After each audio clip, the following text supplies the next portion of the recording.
Hello friends, स्वागत है आपका अपने यूट्यूब चैनल गुप्ता क्लासेस में। आज हम सीटेट 2019 का चाइल्ड डेवलपमेंट वाला पार्ट सॉल्व करेंगे जो दिसंबर में पेपर हुआ था, उसका चाइल्ड डेवलपमेंट। तो चलिए शुरू करते हैं क्वेश्चन नंबर 1 से। छात्र केंद्रित शिक्षा की क्या विशेषता है? चाइल्ड सेंटर पेडागोजी, इसकी क्या विशेषता है? ऑप्शन 1 यंत्रवत याद करना, योग्यता के आधार पर विद्यार्थियों को नामांकित करना तथा वर्गीकरण करना, केवल पाठ्य पुस्तकों पर निर्भर होना। फोर्थ ऑप्शन बच्चों के अनुभवों को प्रमुखता देना। तो इसने क्या पूछा है, क्या विशेषता है? तो देखेंगे, हम कभी भी बच्चों को याद नहीं कराना है, रटवाना नहीं है, समझाना है। यहाँ पे क्या दिया है, बच्चों की योग्यता के आधार पर उनको नामांकित करना और वर्गीकरण करना। बच्चों को कभी भी नामांकित और वर्गीकृत नहीं करना है कि तुम होशियार बच्चे हो, तुम यहाँ बैठोगे, तुम थोड़े कम बुद्धि के बालक हो तो तुम थोड़ा अलग बैठोगे, ऐसे बिल्कुल भी नहीं करना है। वर्गीकरण नहीं करना है, केवल पाठ्य पुस्तकों पर निर्भर होना नहीं, ये भी गलत है। ये कह रहा है कि बस केवल बुकिश नॉलेज दो, नहीं। एनसीएफ कहता है कि विद्यालय को बाहरी गतिविधियों से जोड़ना और भी एक्टिविटी करानी है, केवल बुकिश नॉलेज ही नहीं देनी है। तो ऑप्शन नंबर 4 बिल्कुल ठीक होगा, जो कि है बच्चों के अनुभवों को प्रमुखता देना। जो बच्चों का एक्सपीरियंस है उसका यूज लेना है, उसको यूज लेते हुए ही हमको उसको आगे की चीज़ें सिखानी है। तो इसका क्या ऑप्शन हो जाएगा? Option number 4। नेक्स्ट क्वेश्चन देखेंगे। संवेग एवं संज्ञान एक दूसरे से, यानी कि इमोशन एंड कॉग्निशन, संज्ञान को एक तरह से आप ज्ञान ही मान सकते हैं। अब संवेग और ज्ञान एक दूसरे से है सन्निहित, संबंधित नहीं, पूर्णतः अलग या स्वतंत्र। अब देखिए, जैसे यहाँ पे ये सन्निहित है, अगर हम इसमें हिंदी में कंफ्यूज हो तो इसको इधर इंग्लिश में देखें इंटरवोवन विद, यानी कि ये इससे इंटरनली अटैच्ड है। अब देखें, या ये नॉट रिलेटेड, सेपरेट या इंडिपेंडेंट। अब हम देखेंगे, अब देखो, जैसे कि कोई बच्चा है, अब वो इमोशनली डिस्टर्ब है, उसके माइंड में कुछ प्रॉब्लम चल रही है, वो इमोशनली टच प्रॉब्लम है, तो अगर हम उसको कुछ सिखाएंगे तो वो उसको प्रॉब्लम होगी सीखने में। अगर कोई बच्चा इमोशनली फिट है, अगर हम उसको कुछ सिखाएंगे तब वो उसको सीख जाएगा। और अगर कहे कि हाँ किसी बच्चे की नॉलेज अच्छी है तो वो अपने इमोशन पर भी कंट्रोल कर सकता है।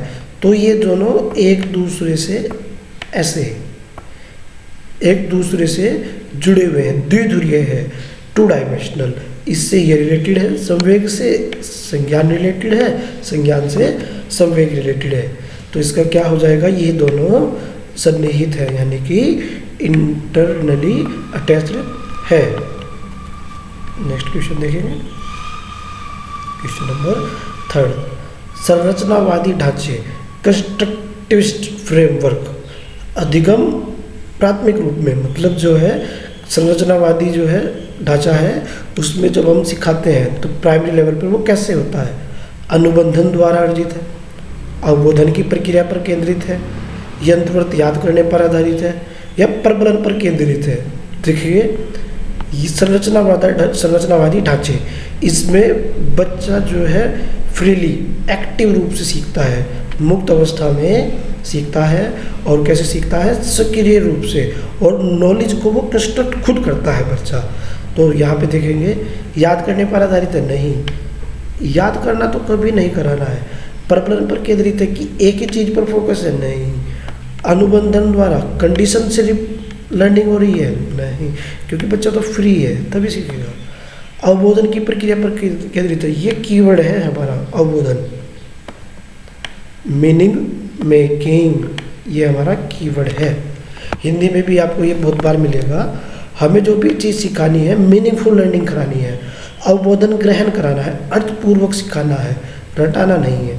तो इसका कौन सा ऑप्शन हो जाएगा? Option number 2। देखिए नेक्स्ट क्वेश्चन, क्वेश्चन नंबर 4।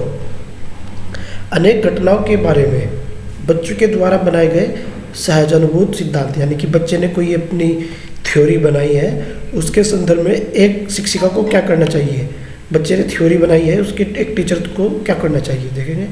बार बार याद करने के द्वारा एक सही सिद्धांत से बदल देना चाहिए, क्योंकि भाई हो सकता है बच्चे ने थ्योरी गलत बनाई हो, तो उसको क्या क्या है, उसको एक सही सिद्धांत से बदल दो।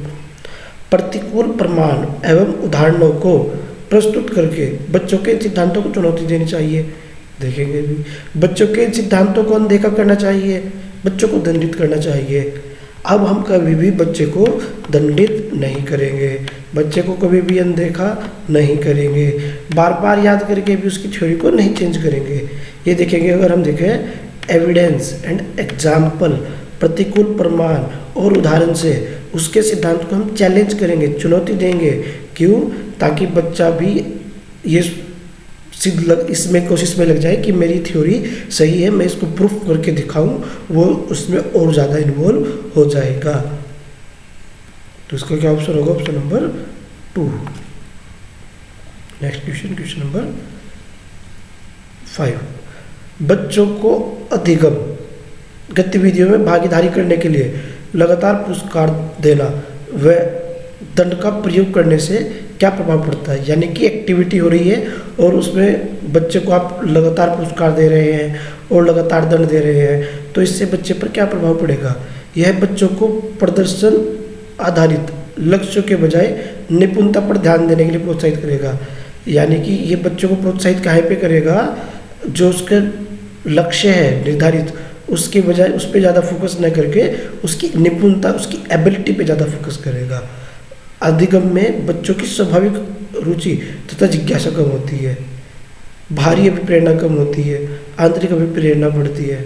तो इसमें क्या हो जाएगा, अब क्या प्रभाव पड़ेगा, जब बच्चे को बार बार प्राइज मिलेगा, बार बार पनिशमेंट मिलेगा, तो अब उसकी जिज्ञासा कम हो जाएगी, उसकी जो खुद की स्वाभाविक अभिरुचि है कि हाँ मुझे इसमें पार्टिसिपेट लेना है, मुझे इसमें इन्वॉल्व होना है, जब उसको बार बार दंड मिलेगा, बार बार प्राइज मिलेगा, तो वो ऊब जाएगा। तो इससे उसकी जिज्ञासा कम हो जाएगी। और हमें कभी भी बच्चों को दंड नहीं देना, और पुरस्कार दे देते हैं लेकिन लगातार पुरस्कार भी हम नहीं देते हैं। अब बार बार प्राइज दंड मिलेगा तो उससे उसकी अभिप्रेरणा भी नहीं पड़ेगी, अब उसको अभिप्रेरणा भी कम नहीं होगी क्योंकि इफेक्ट ही नहीं पड़ेगा। हाँ, ये हो सकता है उसकी बाहरी अभिप्रेरणा से इसका कोई इन्वॉल्व नहीं हो पाएगा। अब बच्चा यहाँ पे यही है कि बच्चे की जो खुद की उसकी अभिरुचि है, खुद की उसकी जिज्ञासा है, बार बार प्राइज मिलने से, बार बार दंड मिलने से उसकी वो कम हो जाएगी। इसलिए बच्चों को बार बार प्राइज भी नहीं देना है और बच्चे को दंडित तो प्राइमरी लेवल पे कभी करना ही नहीं है। नेक्स्ट क्वेश्चन देखेंगे, क्वेश्चन नंबर 6। संरचनावादी सिद्धांत के अनुसार अधिगम के बारे में निम्नलिखित में से कौन सा कथन सही है। ये जरूर देखते हैं कि कौन सा कथन सही पूछा है या गलत पूछा गया है। तो इसने पूछा है कौन सा कथन सही है। ऑप्शन 1, अधिगम आवर्त्य संबंध के द्वारा व्यवहारों का उल्लंघन है, यानी कि रिपीटिव, यानी कि जो हम कर रहे हैं अधिगम रिपीट कर करके कर रहे हैं। बी ऑप्शन, सेकंड ऑप्शन, अधिगम सक्रिय विनियोजन के द्वारा ज्ञान की रचना की प्रक्रिया है, एक्टिव एंगेजमेंट। अधिगम पुनरुत्पादन एवं स्मरण, यानी कि अधिगम जो है याद करने की प्रक्रिया है, अधिगम यंत्रवत याद करने की प्रक्रिया है। अब लर्निंग, अधिगम सीखना, इसमें याद करना नहीं होता है। तो ये भी कट गया, ये भी कट गया। अब बच गए हमारे 2 ऑप्शन। यहाँ पे क्या कर रहा है, रिपीटिव एसोसिएशन है, यहाँ पे क्या कर रहा है, एक्टिव एंगेजमेंट। हमने बताया था संरचनावादी सिद्धांत में बच्चा फ्रीली होकर सीखता है, कोई कंडीशन नहीं होती है, एक्टिव रूप से सीखता है। तो यहाँ पे, और वो ज्ञान का निर्माण खुद करता है। यहाँ पे ज्ञान की संरचना की प्रक्रिया है और वो भी कैसे, एक्टिव एंगेजमेंट। तो ये क्या हो जाएगा, ऑप्शन नंबर 2 बिल्कुल ठीक हो जाएगा। 1 क्यों कट जाएगा, क्योंकि ये रिपीटिव एसोसिएशन नहीं होता। संरचनावादी सिद्धांत रिपीट पर ज़्यादा फोकस नहीं करते हैं। क्वेश्चन नंबर 7 देखेंगे। विद्यार्थियों को स्पष्ट उदाहरण, यानी कि क्लियर एग्जाम्पल एवं गैर उदाहरण, नॉन एग्जाम्पल्स, यानी कि इनको देने का क्या परिणाम है, यानी कि हम बच्चे को एग्जाम्पल्स दे रहे हैं और क्लियर एग्जाम्पल्स और नॉन एग्जाम्पल्स, तो इनको देने से क्या आउटपुट होता है। तो देखेंगे यह अवधारणा की समझ में अभाव पैदा करता है, यानी कि एग्जाम्पल देने से अवधारणा की समझ में अभाव पैदा होती है। यह अवधारणात्मक समाज के बजाय कार्यविधिक प्रक्रियात्मक ज्ञान पर ध्यान केंद्रित करता है। अवधारणात्मक परिवर्तनों को प्रोत्साहित करने के लिए एक प्रभावशाली तरीका है। यह विद्यार्थी के दिमाग में भ्रांति उत्पन्न करता है। अब हम जब बच्चे को एग्जाम्पल देते हैं तो उसकी समझ में अभाव नहीं होता है, भ्रांति उत्पन्न नहीं होती है।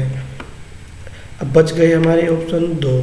तो क्या यह अवधारणात्मक समझ के बजाय प्रक्रियात्मक ज्ञान पर फोकस करता है?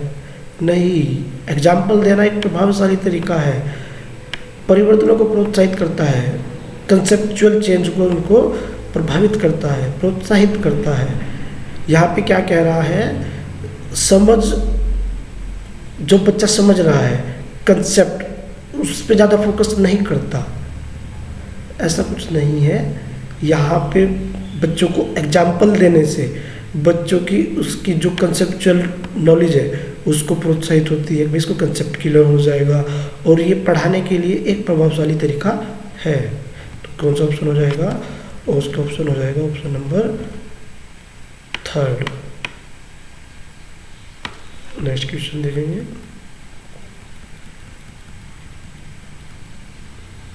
Question number 8। एक प्राथमिक विद्यालय की अध्यापिका बच्चों को एक प्रभावशाली समस्या समाधानकर्ता बनने के लिए किस प्रकार प्रोत्साहित कर सकती है? बच्चों को क्या बनाना है? प्रभावशाली समस्या समाधानकर्ता, प्रॉब्लम सॉल्व करने वाला बनाना है बच्चे को, और उसके लिए टीचर किस प्रकार से उसको प्रोत्साहित कर सकती है? ऑप्शन नंबर 1, गलत उत्तरों को अस्वीकार करके एवं दंडित करके, बच्चों को सहानुभूत अनुमान लगाने के लिए प्रोत्साहित करके और उसी पर आधारित विचार मंथन करके, प्रत्येक छोटे कार्य के लिए भौतिक पुरस्कार देके, केवल प्रक्रियात्मक ज्ञान पर बल देकर। अब बच्चे को प्रॉब्लम सॉल्व करने के लिए उसको इनकरेज करना है तो उसको हम कैसे कर सकते हैं? दंड देकर तो नहीं कर सकते। केवल कंसेप्चुअल नॉलेज, ये भी नहीं। हर उसके छोटे काम के लिए उसको प्राइज दे दे, नहीं। उसको आइडिया लगाने देना है, उसको प्रोत्साहित करना है और उस पर विचार मंथन करके, जब तो वो कोई प्रॉब्लम सॉल्व कर पाएगा। प्रॉब्लम सॉल्विंग के लिए थिंकिंग तो करनी पड़ेगी, सोच विचार करना पड़ेगा, और वो भी कैसा? बच्चे को अपना खुद का सहजानुभूत, ईजी। तो ये क्या हो जाएगा इसका ऑप्शन? Option number 2। अगर हम इस तरह 3 ऑप्शन को काट कर कि दंड नहीं देना है, केवल प्रक्रियात्मक ज्ञान नहीं देना है, छोटे कार्य के लिए पुरस्कार नहीं देना है, अगर इस तरह 3 काट कर हम करेंगे तो हम इजीली इनको कर सकते हैं। देखेंगे नेक्स्ट क्वेश्चन, क्वेश्चन नंबर 9। निम्नलिखित में से कौन सी प्रथाएं सार्थक अधिगम को बढ़ावा देती है? यानी कि हमें देखो, मैंने कितनी बार बताया, जब भी बच्चों को पढ़ाना है मीनिंगफुल पढ़ाना है। कैसे पढ़ाना है? सार्थक अधिगम। इधर देखेंगे मीनिंगफुल लर्निंग, ये हमारा कीवर्ड है। जब भी बच्चे को पढ़ाना है तो हमको मीनिंगफुल लर्निंग ही करानी है। तो इसके लिए हम कैसे कैसे बढ़ावा दे सकते हैं? शारीरिक दंड, सहयोगात्मक अधिगम, कोऑपरेटिव लर्निंग, सतत एवं समग्र मूल्यांकन, कंटिन्यूअस एंड कॉम्प्रिहेंसिव एवेल्युएशन, निरंतर तुलनात्मक मूल्यांकन। तो अब देखें, यही वाली बात, बच्चे को दंड कभी नहीं देना है। अब सहयोगात्मक अधिगम यानी कि एक दूसरे की मदद के द्वारा पढ़ाना, बच्चे एक दूसरे की हेल्प के माध्यम से सीखे, ये करते हैं बिल्कुल। सतत एवं समग्र मूल्यांकन, बच्चों का लगातार मूल्यांकन करना है और व्यापक स्तर पर करना है। कॉन्टिन्यूअस, लगातार, कॉम्प्रिहेंसिव, व्यापक स्तर पर ये करना है। अब ये है निरंतर तुलनात्मक अध्ययन, बच्चों की तुलना नहीं करनी है। निरंतर मूल्यांकन हो सकता था, लेकिन तुलनात्मक मूल्यांकन नहीं करना है कि तुम उस बच्चे से होशियार हो, तुम उस बच्चे से कमज़ोर हो, वो तुमसे अच्छा पढ़ता है, ये नहीं करना है। तो ये ऑप्शन भी कट हो जाएगा। तो कौन कौन से ऑप्शन ठीक हुए? सेकंड और थर्ड, तो कुछ ऑप्शन में है सेकंड और थर्ड, तो ये है इस ऑप्शन में, उसका ऑप्शन हो गया ऑप्शन नंबर 4। नेक्स्ट क्वेश्चन देखेंगे, क्वेश्चन नंबर 10। शिक्षक बच्चों की जटिल अवधारणाओं की समझ को किस प्रकार सहज कर सकते हैं?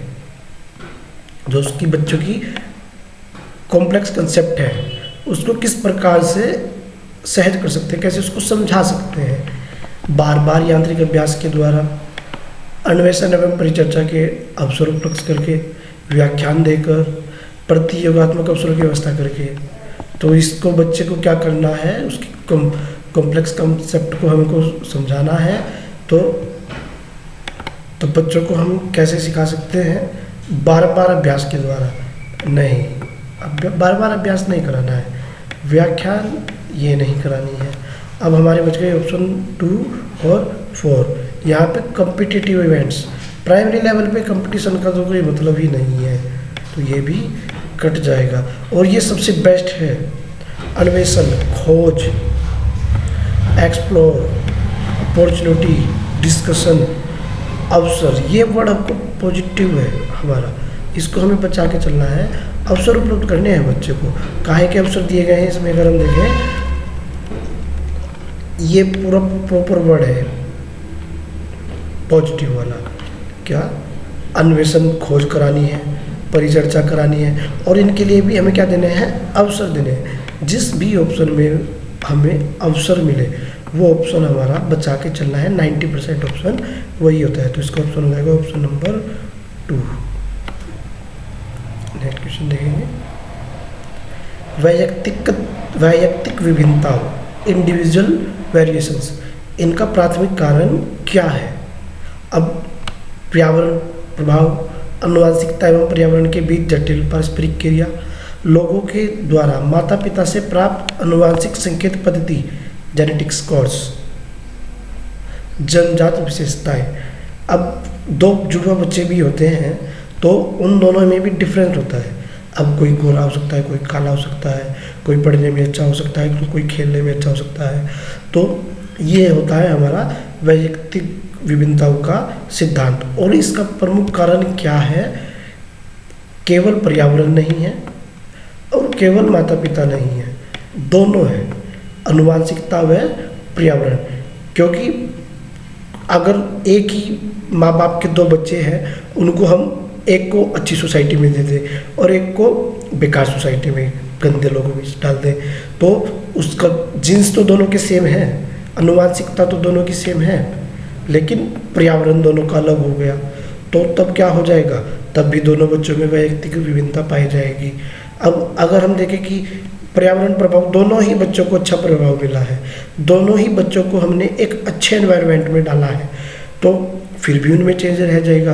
क्यों? क्योंकि दोनों अब अलग अलग माता पिता के बच्चे हैं। तो वैयक्तिक विभिन्नता का कारण क्या है? आनुवंशिकता और पर्यावरण, ये दोनों, इन दोनों के बीच की पारस्परिक क्रिया। तो इसका ऑप्शन हो जाएगा ऑप्शन नंबर 2। क्वेश्चन नंबर 12, निम्नलिखित में से कौन सा द्वितीयक सामाजिकरण एजेंसी का उदाहरण है? सेकेंडरी सोशलाइजिंग एजेंसी, विद्यालय एवं मीडिया, मीडिया एवं पास पड़ोस, परिवार एवं पास पड़ोस, परिवार एवं मीडिया। तो देखिए, ये हमारी 2 प्रकार की एजेंसी होती है। एक फर्स्ट प्राइमरी वाली बोल देते हैं, एक सेकेंडरी। तो फर्स्ट वाले में वो आएंगे जो बच्चे के आसपास से जुड़े हुए हैं, जैसे फैमिली, उसके नेबर्स, ये सब हो जाएंगे उसके प्राइमरी। और सेकेंडरी में वो सब आ जाएंगे जो बच्चे की पहुंच से थोड़ा दूर होते हैं, जो उसके आसपास के वातावरण से दूर होते हैं। तो अगर हम इसमें देखें, यहाँ पे विद्यालय पास पड़ोस कैसा हो जाएगा? प्राइमरी। परिवार एवं पास पड़ोस, ये भी प्राइमरी। यहाँ पे परिवार प्राइमरी, लेकिन विद्यालय एवं मीडिया ये हो गए हमारे सेकेंडरी। क्वेश्चन में कौन से पूछे हैं? द्वितीयक सामाजिकरण सेकेंडरी, तो इसका ऑप्शन हो जाएगा option number 1।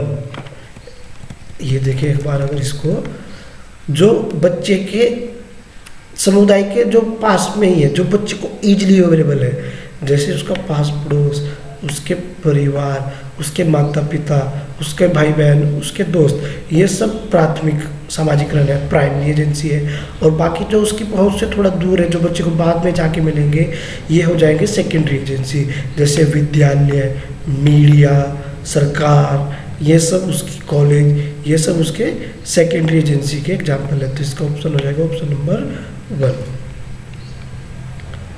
Question number next 13, निम्नलिखित अवधि में से किसमें शारीरिक वृद्धि एवं विकास तीव्र गति से घटित होता है? शारीरिक वृद्धि और विकास तीव्र गति से किसमें घटित होता है? मध्य बाल्यावस्था एवं किशोरावस्था, किशोरावस्था एवं वयस्कता, शैशवावस्था एवं प्रारंभिक बाल्यावस्था, प्रारंभिक बाल्यावस्था एवं मध्य बाल्यावस्था। तो ये मैंने बताया था कि शैशवावस्था में बालक का विकास, शारीरिक एवं मानसिक विकास तीव्र होता है। बाल्यावस्था में फिर ये लो हो जाता है, स्पीड कम हो जाती है। फिर किशोरावस्था में फास्ट होता है, यानी कि पहले क्या से होता है फास्ट, फिर कैसे हो जाता है लो, यानी कि स्लो बोल सकते हैं इसको हम।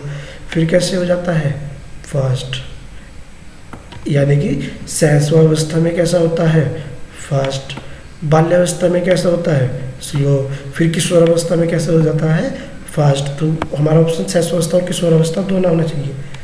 अब किशोरावस्था केवल नहीं हो पाएगा, अब शैशवावस्था एवं प्रारंभिक बाल्यावस्था, इसका सही आंसर हो जाएगा शैशवावस्था एवं प्रारंभिक बाल्यावस्था।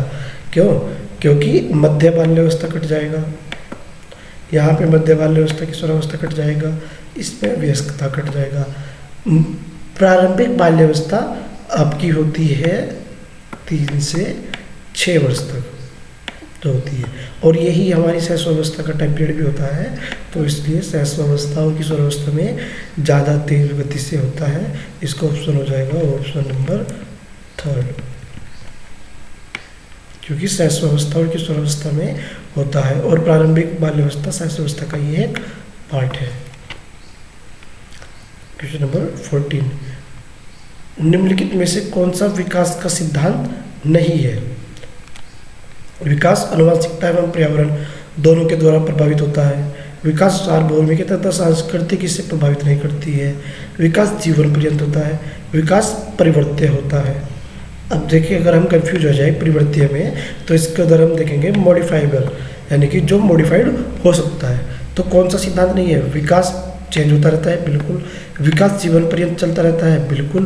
विकास सार्वभौमिक है, हाँ ये सही है। तो बी पार्ट क्या कह रहे हैं इसमें? तथा सांस्कृतिक संदर्भ इसे प्रभावित नहीं करते, ये गलत हो गया। संस्कृति इसको प्रभावित करती है। विकास आनुवंशिकता एवं पर्यावरण दोनों के द्वारा प्रभावित होता है, बिल्कुल सही। विकास सार्वभौमिक है, ये पॉइंट सही है, लेकिन संस्कृति इसको प्रभावित नहीं करती, ये पॉइंट गलत हो गया। तो इसका कौन सा ऑप्शन रहेगा? Option number 2। यहाँ पे हमें ये जरूर ध्यान देना होता है, सिद्धांत नहीं है। कई बार बच्चे एक ही ऑप्शन को पढ़कर टिक कर देते हैं और जो गलत हो जाता है, इसलिए चारों ऑप्शन को पढ़ना चाहिए। अब नेक्स्ट क्वेश्चन देखेंगे, क्वेश्चन नंबर 15। कक्षा में परिचर्चा के दौरान एक शिक्षक प्राय लड़कियों की तुलना में लड़कों पर अधिक ध्यान देता है, तो यह किसका उदाहरण है? जेंडर संबद्धता, जेंडर समरूपता, जेंडर पक्षपात या जेंडर पहचान। जब भी इस तरह का क्वेश्चन आए कि लड़कों पर ज़्यादा ध्यान है, लड़कियों पर नहीं है, या लड़कियों पर ध्यान दिया जाता है लड़कों पर नहीं, या किसी एक को ही मतलब हम बात मान रहे हैं, किसी दूसरे की नहीं। अब जैसे इसमें दिया गया है क्या, लड़कियों की तुलना में लड़कों पर अधिक ध्यान देता है, जरूरी नहीं है कि लड़कों पर ही अधिक ध्यान दे। अगर ये क्वेश्चन होता कि प्राय लड़कियों पर अधिक ध्यान देता है लड़कों पर नहीं, तब भी ये सेम क्वेश्चन माना जाता। ये होता है हमारा पक्षपात, जेंडर पक्षपात, इसको बोलते हैं जेंडर बायस।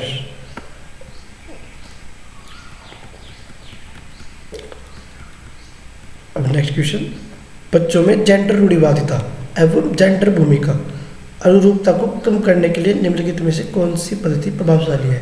यानी कि हमको जेंडर गैप कम करना है, जेंडर स्टीरियोटाइपिंग ये हमको कम करना है। जो पक्षपात एक तरह से कह सकते हैं जो है उसको हमें कम करना है। तो इसके लिए हम क्या करेंगे, लड़कों वाले काम लड़कियों से कराएंगे, लड़के वाले काम लड़कों से कराएंगे और उन दोनों को मिलकर वर्क कराएंगे। उनको अलग अलग नहीं करना है, अलग अलग कर देंगे तो वो क्या हो जाएगा, एक तरह से पक्षपात हो जाएगा। तो कौन से प्रभावशाली पद्धति है देखेंगे, जेंडर पृथक खेल समूह बनाना, यानी कि जेंडर अलग अलग कर दिए हैं, नहीं। जेंडर पृथक बैठने की व्यवस्था करना, ये अलग अलग बैठा दिए, ये भी नहीं। जेंडर पक्षपात के बारे में परिचर्चा करना हो सकता है, देखेंगे। जेंडर विशिष्ट भूमिकाओं को महत्व देना, भूमिकाओं को महत्व देना। अब देखिए अगर इसको, ये क्या कह रहा है, बस यहाँ पे इसने क्या कर दिया, अलग बैठा दिए हैं समूह, यहाँ पे इनको अलग बैठा दिया है। यहाँ पे किसी एक कोई विशिष्ट को एक दे रहा है, कोई एक स्पेशल जेंडर को वो महत्व दे रहा है। तो ये भी क्या हो गया, पक्षपात, जो कि हमें कम करना था। इसके बारे में हम क्या कर सकते हैं, उनके बारे में डिस्कशन कर सकते हैं। तो इसका ऑप्शन हो जाएगा ऑप्शन नंबर 3। नेक्स्ट क्वेश्चन, निम्नलिखित में से किस मनोवैज्ञानिक ने बच्चों को ज्ञान के सक्रिय जिज्ञासु के रूप में देखते हुए उनके चिंतन पर सामाजिक एवं सांस्कृतिक वस्तुओं के प्रभाव को महत्व दिया? तो बच्चों को ज्ञान के सक्रिय जिज्ञासु, और ये वर्ड है यहाँ पे सामाजिक एवं सांस्कृतिक। तो ये किसने दिया, जीन पियाजे, कोहलबर्ग, वाटसन या वाइगोत्स्की। जब भी आपको ये वर्ड मिल जाएगा सामाजिक एवं सांस्कृतिक विषय, तो ये सीधा सीधा लेव वाइगोत्स्की से है, क्योंकि इन्हीं का यही है सामाजिक एवं सांस्कृतिक विकास का सिद्धांत, यही वाइगोत्स्की ने दिया है। नेक्स्ट क्वेश्चन देखेंगे, भाषा के अर्जन एवं विकास के लिए सर्वाधिक संवेदनशील अवधि, चाइल्ड मतलब बच्चे के भाषा के विकास के लिए सबसे अधिक महत्वपूर्ण अवधि कौन सी है, संवेदनशील अवधि कौन सी है? मध्य बाल्यावस्था, किशोरावस्था, जन्म पूर्व अवधि या प्रारंभिक बाल्यावस्था। अब देखेंगे किशोरावस्था तो नहीं होने से, क्योंकि बच्चा छोटा होता है तभी वो सीखेगा, अर्जन तभी करेगा। जन्म पूर्व, जन्म से पहले बच्चे का कोई इतना रोल नहीं होता। अब बच गए ऑप्शन 2, प्रारंभिक बाल्यावस्था और मध्य बाल्यावस्था। अब इन दोनों में से सर्वाधिक सेंसिटिव है स्टार्टिंग का टाइम पीरियड, जब बच्चे की बाल्यावस्था शुरू हुई है, क्योंकि जब भी बच्चा लोगों से जुड़ेगा और जब भी ज़्यादा उसको भाषा का विकास हो पाएगा। तो सबसे इम्पोर्टेंट है प्रारंभिक बाल्यावस्था भाषा विकास के लिए। ये ऑप्शन चेंज हो सकते थे, अगर यहाँ पर सहस्वावस्था होता तो हम इसका सहस्वावस्था उत्तर होता।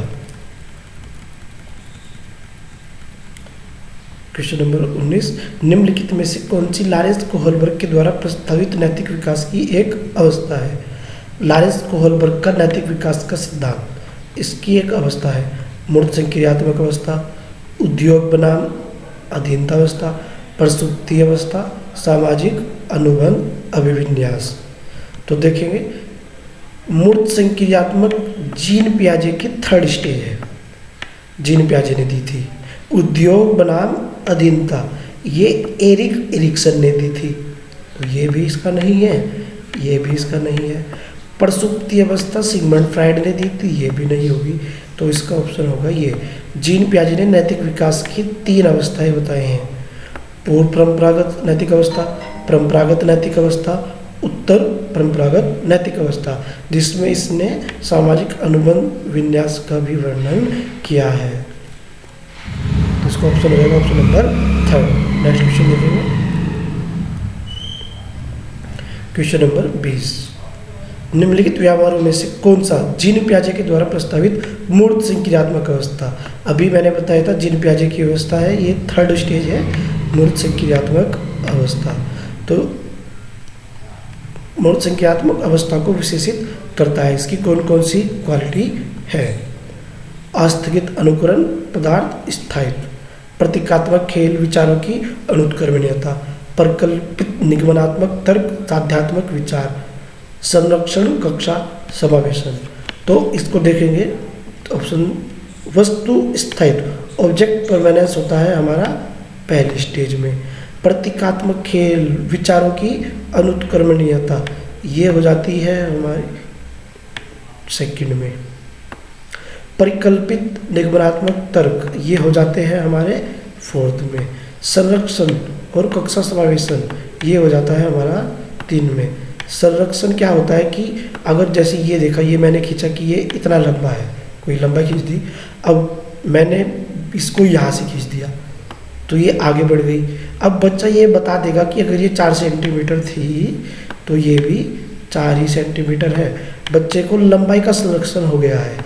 इसको अगर हम कहीं से भी, इसको अगर हम यहाँ से शुरू कर दें तब बच्चे को अब ये चीज़ संरक्षित हो गई है कि इसकी लंबाई बराबर है। तो क्या कौन सा ऑप्शन हो जाएगा थर्ड स्टेज से? संरक्षण, ऑप्शन नंबर 4। जीन पियाजे, वाइगोत्स्की, कोहलबर्ग, यहाँ से हॉलबर्ग क्वेश्चन आते हैं। इन टॉपिक को अच्छे से तैयार करना चाहिए। अब नेक्स्ट क्वेश्चन देखेंगे। निम्नलिखित में से बच्चों के संज्ञानात्मक विकास के संदर्भ में कौन सी पियाजे की संरचना है? पियाजे, देखिए ये पियाजे का दूसरा क्वेश्चन है। तो अनुबंधन, प्रबलन, स्कीमा, अवलोकन, अधिगम।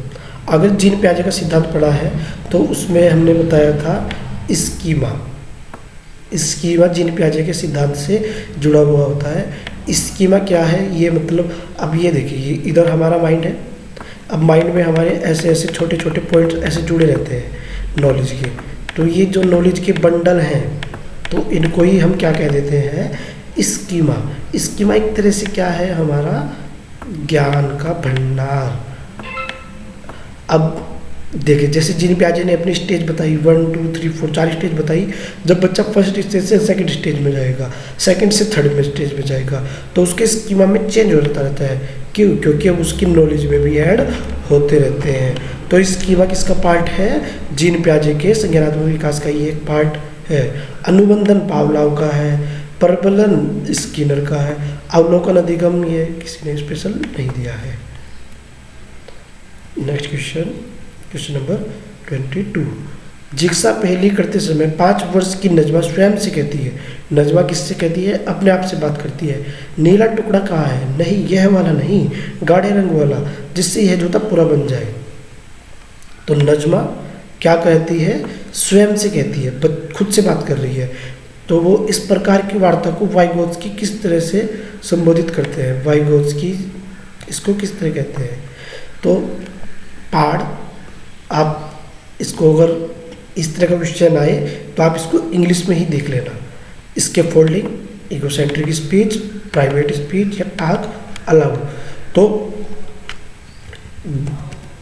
अब ये क्या कर रही है? नजमा खुद से बात कर रही है। तो वाइगोत्स्की ने, जब बच्चे खुद से बात करते हैं तो वाइगोत्स्की ने उसको बताया था प्राइवेट स्पीच, व्यक्तिगत वार्ता। अहम केंद्रित वार्ता आपकी दी है जीन पियाजे ने। इसके फोल्डिंग भी वाइगोत्स्की का एक पार्ट है, जेड पीढ़ी का। एक जेड पीढ़ी बताया था और एक बताया था इसके फोल्डिंग। वाइगोत्स्की ने एक और स्पीच बताई थी, एक बताई थी उसने प्राइवेट स्पीच और एक बताई थी सोशल स्पीच, सामाजिक भाषा। तो बच्चे जो खुद से बात करते हैं, जीन पियाजे ने उसको बताया था ईगोसेंट्रिक स्पीच। बच्चे जो खुद से बात करते हैं, वाइगोत्स्की ने उनको बताया था प्राइवेट स्पीच। और वाइगोत्स्की ने एक और लैंग्वेज दी थी सोशल लैंग्वेज, सामाजिक भाषा। तो इसका आंसर हो जाएगा, जीन पियाजे वाइगोत्स्की का पूछा है तो ये हो जाएगा option number 3, private speech. Next question, बच्चों को संकेत देना तथा आवश्यकता पड़ने पर सहयोग प्रदान करना निम्नलिखित में से किसका उदाहरण है? ये भी आपके वाइगोत्स्की का ही एक पार्ट है, वाइगोत्स्की ने ही बताया था। अब देखेंगे क्या, मॉडलिंग, पाड़, प्रबलन या अनुबंधन। मॉडलिंग, स्कैफोल्डिंग, रीइंफोर्समेंट या कंडीशनिंग। वाइगोत्स्की ने बताया था कि अगर हम बच्चे को हल्की सी हेल्प देकर छोड़ दें, यानी कि थोड़ी ही हेल्प की है तो और वो अब बाद में हम अपनी उसको हटा लिए हैं, तो हमने उसके लिए क्या कर दिया, एक उसके लिए ढांचा बना दिया है, स्केप फोल्डिंग का निर्माण कर दिया है। बच्चे को थोड़ी हेल्प दी और वो अपनी हेल्प हटा ली। तो वाइगोत्स्की ने कहा था कि अगर बच्चे को सिखाना है तो बच्चे को थोड़ी सी हेल्प दे दो और वो हटा लो। तो हमने बच्चे के लिए एक ढांचा का निर्माण कर दिया है, इसके फोल्डिंग का तैयार कर दिया है ताकि बच्चा इजली सीख जाए। तो इसका हो जाएगा ऑप्शन नंबर 2। ये भी वाइगोत्स्की का क्वेश्चन है। रूही हमेशा समस्या के एकाधिक समाधानों के बारे में सोचती है, इनमें से काफ़ी समाधान मौलिक होते हैं। रूही किन गुणों का प्रदर्शन कर रही है? अनम्य विचारक, आत्म केंद्रीय विचारक, सृजनात्मक विचारक या अभिसारक विचारक। तो देखिए, rigid thinker, egocentric thinker, creative thinker या कन्वर्जेंट थिंकर। हमें कन्वर्जेंट अभिसारिक नहीं होना है, अपसारी होता है। अपसारी वो होता है जो एक पॉइंट से ही 3-4 पॉइंट निकाल दे। अब ये क्या कर रही है, काफ़ी समाधान निकाल रही है, एकाधिक साधनों के बारे में सोचती है और काफ़ी समाधान मौलिक होते हैं। तो ये क्या कर रही है, इस एक पॉइंट से ऐसे ऐसे कई सारे पॉइंट निकाल रही है। तो ये क्या हो गई, अपसारी हो गई। तो ये ऑप्शन कट गया। वो खुद आत्म केंद्रित, ऐसा भी नहीं है। रिजिड थिंकर, ये भी नहीं है। वो क्या कर रही है, एक पॉइंट से बहुत सारे पॉइंट निकाल रही है, एक प्रॉब्लम के अलग सॉल्यूशन निकाल रही है। तो वो क्या है, सृजनात्मक विचारक है। Option number 3। नेक्स्ट क्वेश्चन देखेंगे, क्वेश्चन नंबर 25। आकलन का प्राथमिक उद्देश्य क्या होना चाहिए? आकलन, मूल्यांकन, इनसे हमारा एक सीधा सीधा मतलब बेसिक टेस्ट से होना चाहिए। अब इसका क्या उद्देश्य होना चाहिए देखेंगे। विद्यार्थियों के प्राप्तांकों के आधार पर उनको नामांकित करना, नहीं, बच्चे को नामांकित नहीं करते। रिपोर्ट कार्ड में उत्तीर्ण या अनुत्तीर्ण अंकित करना, विद्यार्थियों के लिए श्रेणी निश्चित करना, संबंधित अवधारणाओं के बारे में बच्चों की स्पष्टता तथा भ्रांतियों को समझना। हम कभी भी बच्चों को नामांकित नहीं करेंगे, कभी भी उनके रिजल्ट में फेल पास ऐसा कुछ नहीं होता, उनकी श्रेणी निश्चित नहीं करेंगे। जो बच्चों के डाउट्स थे, जो उसके कंसेप्ट के डाउट्स थे, वो क्लियर हुए या नहीं, ये हमारा उद्देश्य होना चाहिए। जो हमने पढ़ाया है, कितना बच्चा समझ गया है, कितना नहीं समझ पाया है, कहाँ उसको डाउट है, हमारा मेन उद्देश्य यही होना चाहिए। बच्चों को नामांकित नहीं करना है, फेल पास ऐसा कोई टेस्ट का उद्देश्य नहीं होता, श्रेणी उनकी डिवाइड करना ऐसा भी कोई उद्देश्य नहीं होता। Next question, question number 26। निम्नलिखित में से कौन सा बुद्धि के बारे में सही है? बुद्धि एक एकात्मक कारक, यूनिटरी फैक्टर है और एक सिंगल ट्रेट है। बुद्धि बहुआयामी है तथा जटिल योग्यताओं का समूह है। बुद्धि एक निश्चित योग्यता है जो जन्म के समय ही निर्धारित होती है। बुद्धि को मानकीकृत परीक्षणों के प्रयोग से सटीक रूप से मापा एवं निर्धारित किया जा सकता है। तो हम बुद्धि को कभी भी सटीक रूप से नहीं नाप सकते। बुद्धि एक निश्चित योग्यता नहीं है, ये फिक्स्ड नहीं है, घट सकती है, बढ़ सकती है। अब बच गए हमारे 2 ऑप्शन, बुद्धि बहुआयामी है या बुद्धि एक कारक है। हॉवर्ड गार्डनर ने बताया था कि बुद्धि बहुआयामी है और ये क्या है, जटिल योग्यताओं का एक समूह है। तो जब भी बुद्धि का क्वेश्चन आए तो बुद्धि का ऑप्शन ये वाला होता है 90%, बुद्धि एक बहुआयामी है। Next question, question number 27। पठन वैफल्य, बच्चों के प्राथमिक लक्षण क्या है? पठन वैफल्य। अब देखिए, हमें ये पठन वैफल्य हिंदी में तो नहीं पता, लेकिन अगर हम इसको इंग्लिश में देखेंगे तो हम समझ जाएंगे डिसलेक्सिया। डिसलेक्सिया किससे रिलेटेड था? पढ़ने से। तो इसका क्या ऑप्शन हो जाएगा? धारा प्रवाह पढ़ने की अक्षमता। बाकी जो ये सब अपसारी चिंतन पढ़ने, डिसलेक्सिया में ऐसा कुछ नहीं है, न्यून अवधान विकार नहीं है, एक ही काल को बार बार दोहराना, ऐसा भी कुछ डिसलेक्सिया में नहीं है। डिसलेक्सिया पढ़ने से रिलेटेड है। नेक्स्ट क्वेश्चन देखिए, क्वेश्चन नंबर 28। शिक्षा का अधिकार अधिनियम RTE 2009 में उल्लेख की गई समावेशी शिक्षा, सब बच्चों को एक साथ बैठा के देना, की अवधारणा निम्नलिखित में से किस पर आधारित है?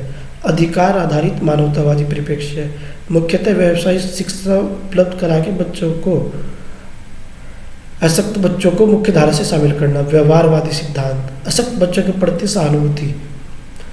अब ये RTE के तहत 2009 के तहत समावेशी शिक्षा, इंक्लूसिव एजुकेशन।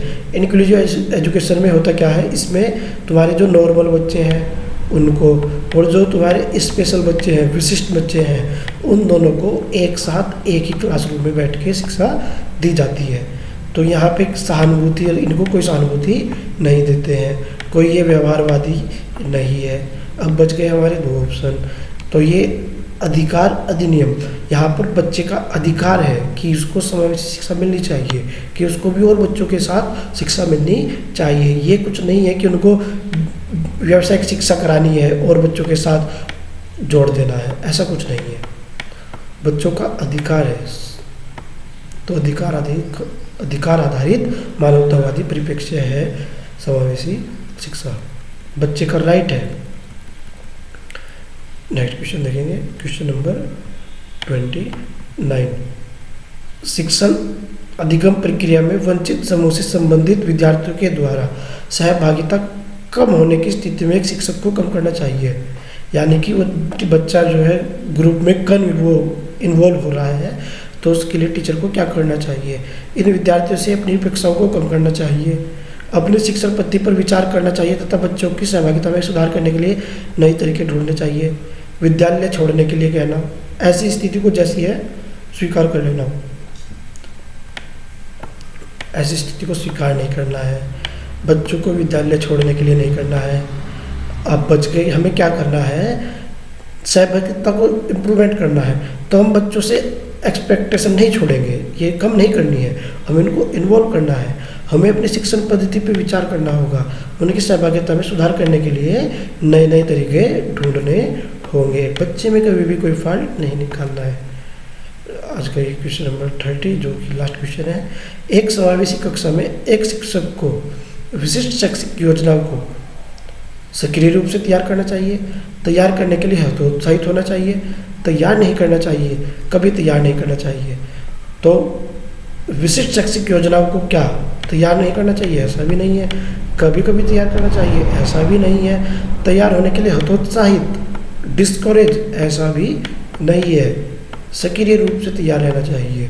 कोई भी एक्टिविटी है तो वो हम कैसे करेंगे, एक्टिविटी बेस से करेंगे, एक्टिविटी के लिए हमें तैयार रहना चाहिए। तो ये थे हमारे सीटेट दिसंबर 2019 के 30 क्वेश्चन CDP के, जो कि हमने सॉल्व किए। तो ये 30 क्वेश्चन हमने सॉल्व किए हैं। आप कि मेरे चैनल को बताना, शेयर करना,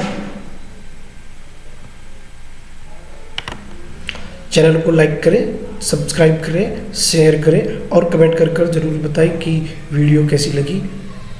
थैंक यू।